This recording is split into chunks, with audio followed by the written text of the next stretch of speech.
Aleluia, glória a Deus. E a gente veio nessa noite com o pensamento de adorar, exaltar, glorificar, deixar tudo nos pés de Jesus. Aleluia. E quando a gente deixa nos pés dele, aleluia, aí ele passa a cuidar. Glória a Deus. Aleluia. Tem gente que quer cuidar do que é para Jesus cuidar. Não queira cuidar do que é para Jesus cuidar, viu? Glória a Jesus. Aleluia.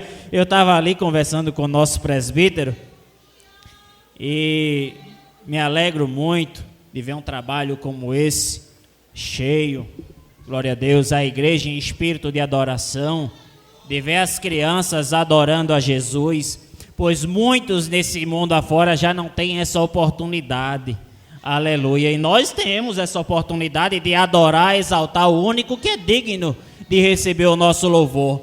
Nesse momento, em alguns locais aí no nosso mundo afora, tem cristãos escondendo a sua Bíblia para não ser morto, porque está com a Bíblia. E nós temos essa oportunidade ainda, viu?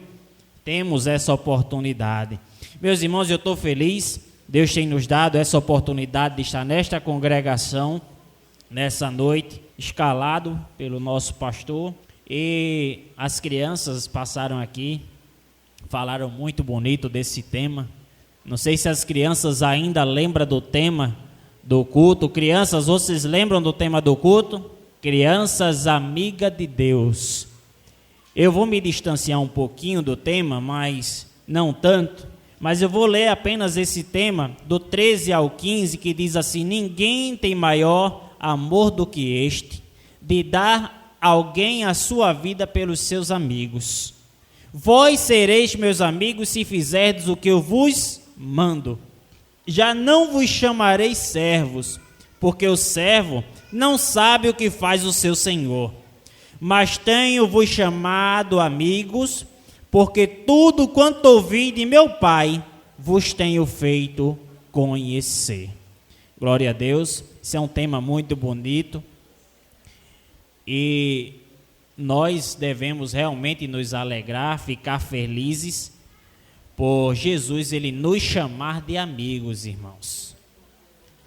Jesus ele nos coroar com essa missão, nos chamar de amigos. A gente sabe que existem amigos que são mais chegados do que irmão. E alguns ditados dizem por aí: quer conhecer um irmão? É na hora da partilha da herança. É que você conhece quem é o irmão. Mas na hora da angústia, você conhece quem é o amigo. Aleluia. É na hora da angústia que Jesus, ele, aleluia, glória a Deus, ele se revela mais ainda, aleluia, glória a Deus, para poder consolar, aleluia, e colocar as coisas no seu devido lugar, viu, igreja? Glória a Jesus. Meus irmãos, não se distanciando muito do tema, João capítulo 11, versículos 7 e 8, diz assim a palavra de Deus. Se você quiser abrir a sua Bíblia, abra a sua Bíblia e vamos ler a palavra de Deus. João capítulo 11, versículos 7 e 8, diz assim: depois disso, disse aos seus discípulos: vamos outra vez para a Judeia. Disseram-lhe os discípulos: Rabi, ainda agora os judeus procuravam apedrejar-te, e tornas para lá? Meus irmãos, estava meditando, falando um pouquinho com Jesus, e perguntando a Jesus o que é que a gente poderia trazer hoje para a igreja. E fui ler um pouquinho no Evangelho de João, capítulo 11, que trata uma história muito, muito conhecida pela igreja, mais especificamente um dos últimos milagres de Jesus contados por João, narrados por João. O Evangelho de João, ao qual as crianças escolheu como tema para hoje, eu até pensei que o nosso irmão Rodrigo iria cantar o hino de Sérgio Lopes, o Amigo. Esse hino é lindo, viu, Rodrigo? Pensei que ele iria cantar esse hino, o Amigo. Esse livro de João, que retrata, faz uma sinopse, ele fala muito bem de Jesus como o Filho de Deus. Os 4 evangelhos, eles tratam Jesus, cada um na sua especificação. Lucas, ele pesquisou muito a fundo para falar de Jesus como o homem que era Deus. E João, como teve a proximidade de Jesus, ele fez necessário escrever o seu livro, o seu evangelho, o qual a gente entende como um início do livro do Atos dos Apóstolos. O evangelho de João, ele fala muito bem de Jesus, o Filho de Deus. João, ele passa a retratar Jesus como o Filho de Deus, e ele conta 7 milagres na sua epístola, no seu livro de João. Eu fui pesquisar um pouquinho ali, não fui muito a fundo, mas nos mostra que João, ele escreveu esse livro ainda, se for datado, próximo ali da sua prisão na ilha de Patmos, onde ele passou o seu exílio e os últimos momentos de sua vida. Ali por volta de 85 depois de Cristo, 90 depois de Cristo. E a gente sabe, irmãos, que quando alguém nós sabemos que somos seres humanos, quando alguém está passando por uma provação, o que ela mais quer é se aproximar de um socorro. O que ela mais quer é se aproximar de alguém que resolva a sua parte emocional. E João, ele estava passando por uma situação, e em vez dele murmurar, dele procurar meios e reclamar, ele começou a escrever diversas cartas, e uma delas é o livro do Apocalipse. O livro do Apocalipse retrata a visão de João que teve quando Deus o arrebatou ainda ali na ilha de Patmos. Mas ele fala no Evangelho de João com esse objetivo de mostrar quem era o Filho de Deus, quem era Jesus. E me chamou a atenção que quando João ele começa a falar de Jesus, eu fui ler nesse capítulo 11 e me bateu a curiosidade, porque os discípulos que estavam próximos de Jesus, que conheciam quem era Jesus, que estavam ao lado de Jesus, ao receberem a notícia de que Lázaro estava doente, e quando Jesus disse a eles, olha, vamos agora para a Judeia, vamos voltar lá na Judeia, os discípulos em si, eles colocam uma simples mensagem, que diz assim, Rabi, ainda alguns dias atrás, os judeus, eles procuravam apedrejar você, e o Senhor quer voltar para lá? E isso me chamou a atenção, mexeu comigo, porque eu fui ler um pouquinho antes, ainda no capítulo 9 de João, a Bíblia, o livro de João, alguns estudiosos, eles falam que o Evangelho de João, ele não é necessariamente um evangelho cronológico, não quer dizer que o que está escrito no capítulo 9, não quer dizer que esteja à frente do capítulo 10, não é tão cronológico, mas eu fui ler, ainda no capítulo 9, a cura de um cego de nascença, que ele estava à porta do templo, estava pedindo esmolas à porta do templo, porque todo aquele que tinha alguma deficiência, ele era posto na porta do templo, quando a família ele não tinha condições de cuidar, ou ia para o caminho dos mercadores, onde passavam pessoas que iam negociar. E a Bíblia diz que Jesus, quando ia passando, os discípulos encobriram Jesus e disseram, mestre, quem pecou, este ou seus pais, para ele estar cego? Jesus disse, nem ele pecou, nem seus pais, mas nasceu assim para que fosse manifesta a glória de Deus. E o que chamou a atenção foi que quando Jesus cuspiu no chão, fez lodo, mandou o cego ir lavar no tanque de Siloé, Jesus saiu, não apareceu mais aquele cego naquele instante, e o cego quando voltou vendo, as pessoas conheciam e disseram assim, não é esse aquele cego? Não é esse aquele homem que não via? A gente conhece que ele estava pedindo, mas como é que ele agora vê? Aí perguntaram ao cego e ele disse, eu não sei, Eu sei que um homem cuspiu no chão, fez lodo, colocou nos meus olhos, mandou eu me lavar no tanque de Siloé e agora eu estou vendo.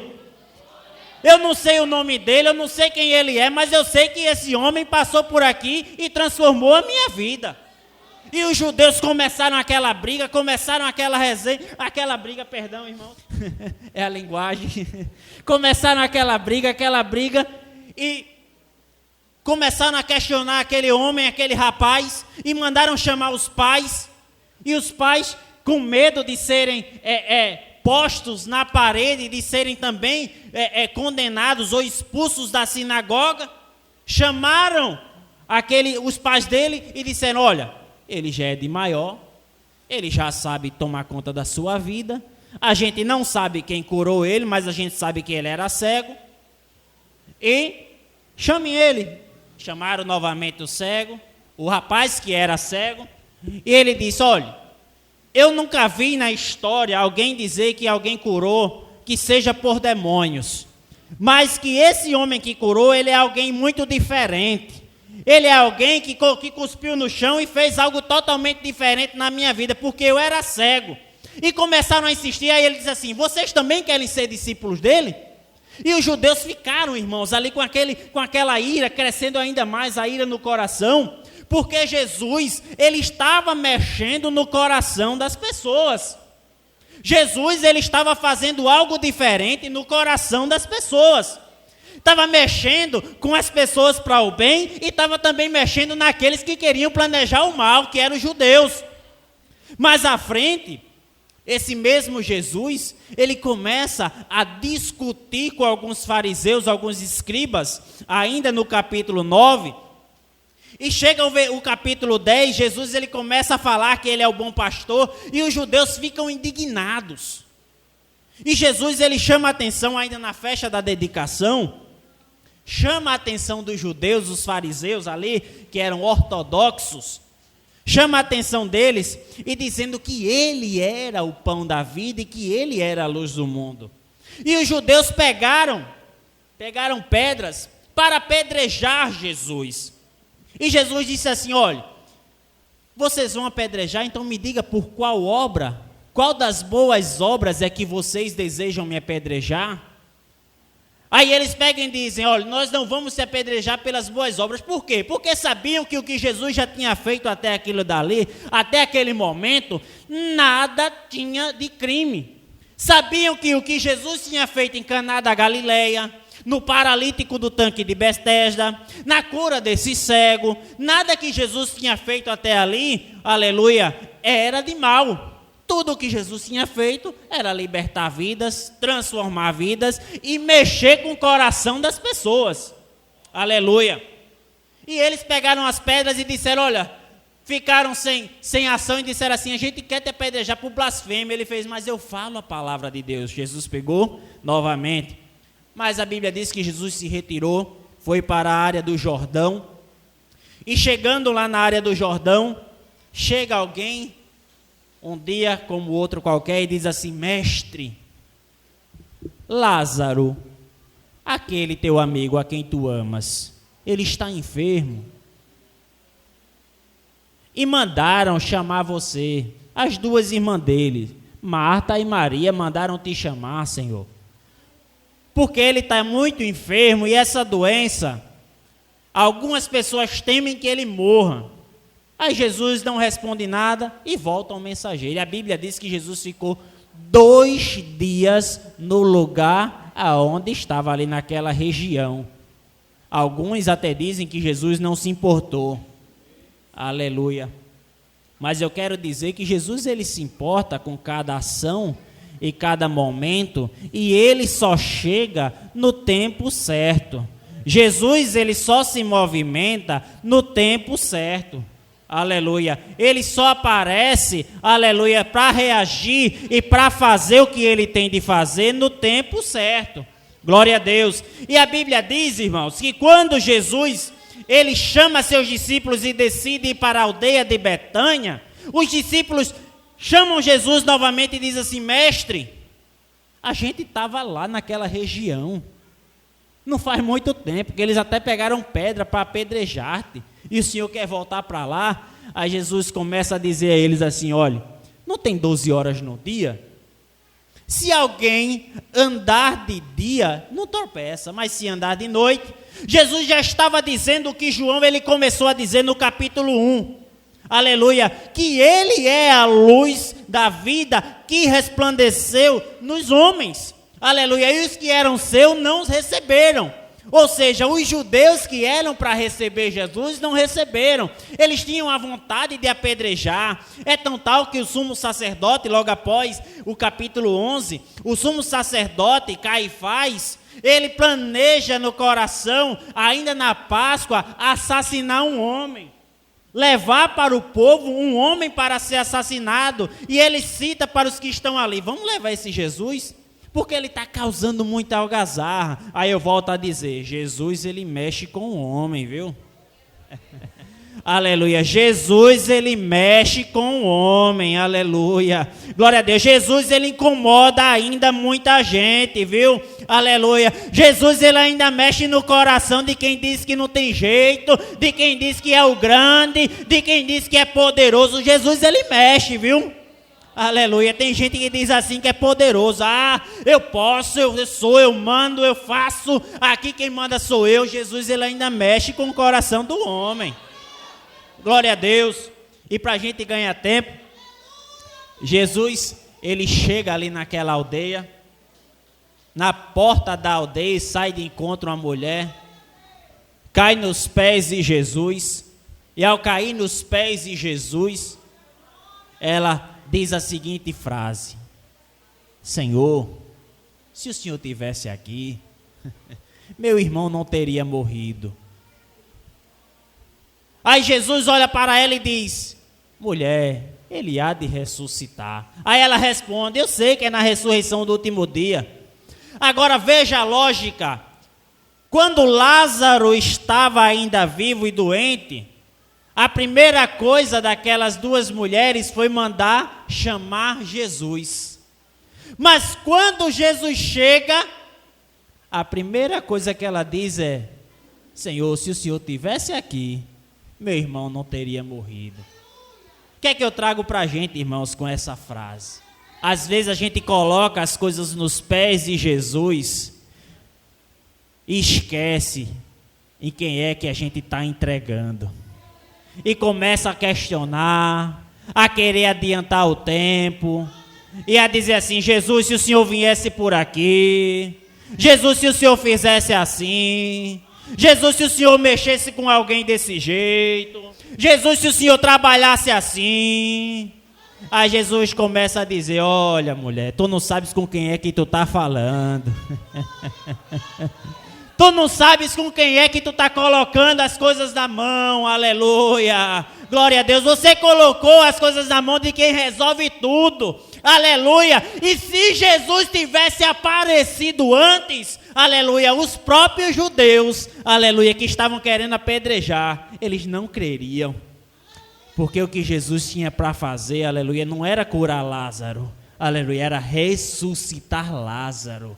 O impacto que Jesus queria fazer na aldeia não era uma simples cura. O impacto que Jesus queria fazer na aldeia era ressuscitar alguém que já estava há 4 dias, aleluia, já em estado de decomposição.